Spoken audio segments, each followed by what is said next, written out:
दोस्तों, आज जो मैं आपको बताने वाला हूं ना, उसके बाद आप इंटरनेट को कभी पहले जैसा नहीं देख पाओगे। आप रोज फोन यूज करते हो, स्क्रॉल करते हो, ईमेल भेजते हो, कैप्चा भरते हो, वीडियो देखते हो, सबके पीछे क्या चल रहा है। और सच बताऊं, इस वीडियो के बाद या तो आप होशियार हो जाओगे या फिर सिस्टम को समझकर भी इग्नोर कर दोगे, मर्जी आपकी है। क्योंकि आज बात होगी एआई की, डीप फेक की, अटेंशन इकोनॉमी की और उस डिजिटल सोच की जो धीरे धीरे हम सब के ऊपर कंट्रोल ले रहा है। सो रेडी हो जाओ, क्योंकि ये क्या आपको पता है, ऐसे बोलने वाले नॉर्मल टेक फैक्ट वीडियो नहीं है, ये रियलिटी चेक है। आपकी, मेरी, हम सब की रियलिटी चेक है।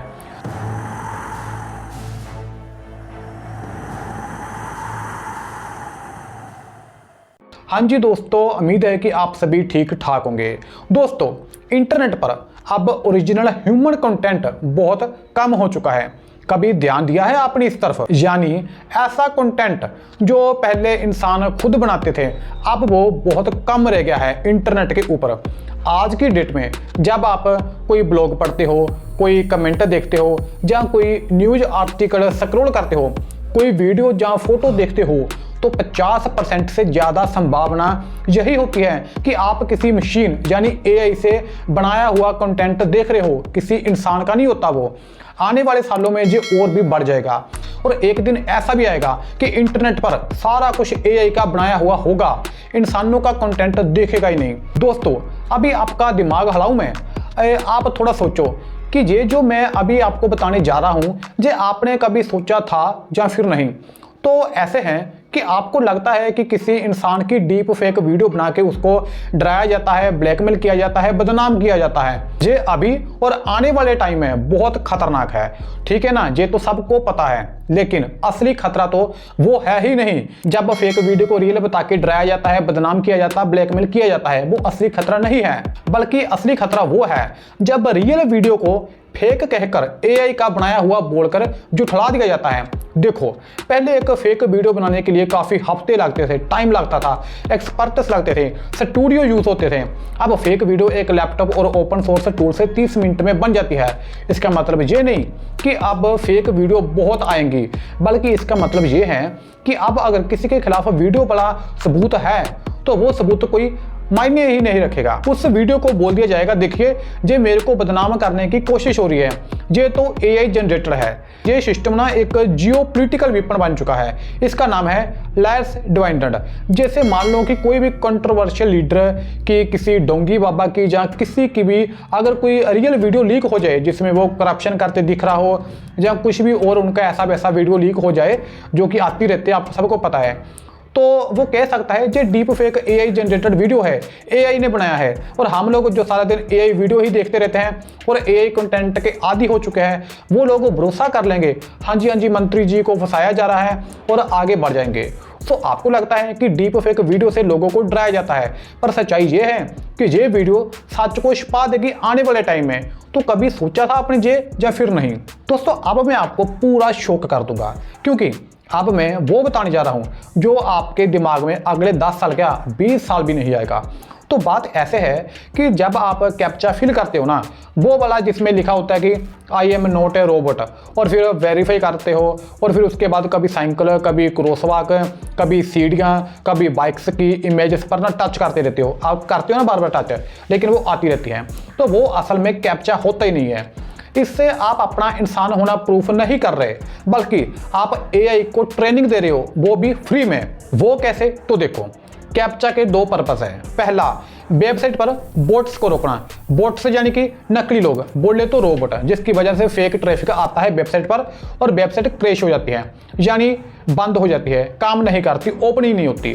सो बोट्स को वेबसाइट पर आने से रोकना। लेकिन ये एक पुराना सिस्टम हो गया है। आज के एआई बोट्स एडवांस कैप्चा को भी इजीली क्रैक कर लेते हैं और वेबसाइट को क्रैश कर देते हैं। अगर ऐसा है तो फिर ये कैप्चा क्यों बनवाया जाता है? अगर आज के जो बोट्स है वो एडवांस कैप्चा को भी इजीली क्रैक कर देते हैं, वेबसाइट को तहस नहस कर देते हैं, या फिर उनको तहस नहस करने की क्षमता रखते हैं, ठीक है ना, तो फिर हमसे कैप्चा क्यों बनवाया जाता है? इसके लिए आपको दूसरा पर्पज जानना होगा।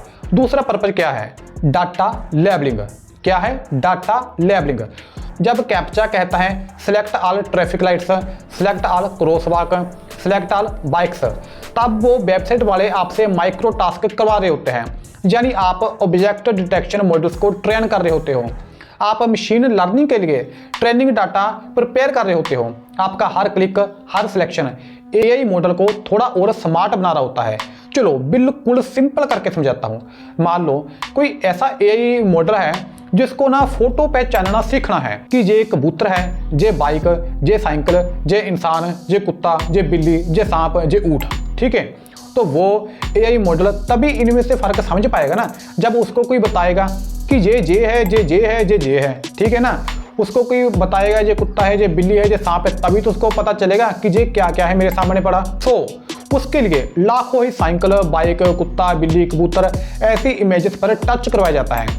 जब गलत टच करते हो ये डाटा भी एआई को ट्रेन करता है कि नहीं ये साइकिल नहीं, ये तो साइकिल जैसी दिखने वाली कोई चीज है। ये सारा डाटा एआई को दे दिया जाता है। इसको बोलते हैं लेवल्ड डाटा। अब ये काम अगर कोई एक इंसान करता तो कितना टाइम लगता आप सोच सकते हो, लेकिन कैप्चा के रूप में लाखों ही इंसान फ्री में इस काम को करने के लिए लगे हुए हैं।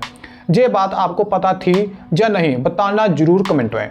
दोस्तों सबको पता है एक ईमेल भेजना फ्री है, पर इन्वायरमेंट के लिए ये फ्री बिल्कुल भी नहीं है। हमारे इन्वायरमेंट को इसकी बहुत भारी कीमत चुकानी पड़ती है। पर कैसे? तो देखो, इसके लिए आपको एक ईमेल भेजने के तरीके का जो प्रोसेस होता है उसको समझना पड़ेगा।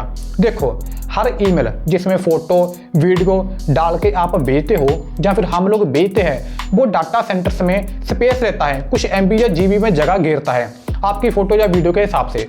तो डाटा सेंटर इसके लिए इलेक्ट्रिसिटी कंज्यूम करते हैं। अब ये electricity mostly non renewable source से आती है। नॉन रिन्यूएबल यानी कि जिसकी सप्लाई लिमिटेड होती है और खत्म होने के बाद तुरंत रिप्लेस नहीं की जा सकती। हर ईमेल का एक कार्बन फुटप्रिंट होता है। देखो, एक स्पैम ईमेल भी 0.3 ग्राम कार्बन डाइऑक्साइड छोड़ता है। ये बहुत छोटा लगता होगा आपको, लेकिन डेली 65 बिलियन स्पैम ईमेल ही भेजे जाते हैं। सिंपल मैथ, 65 बिलियन मल्टीप्लाई 0.3 ग्राम 19.5 मिलियन किलोग्राम, वो भी डेली की कार्बन डाइऑक्साइड। सिर्फ 19.5 मिलियन किलोग्राम कार्बन डाइऑक्साइड छोड़ी जाती है सिर्फ स्पैम ईमेल की, बाकी की तो आप बात ही छोड़ो।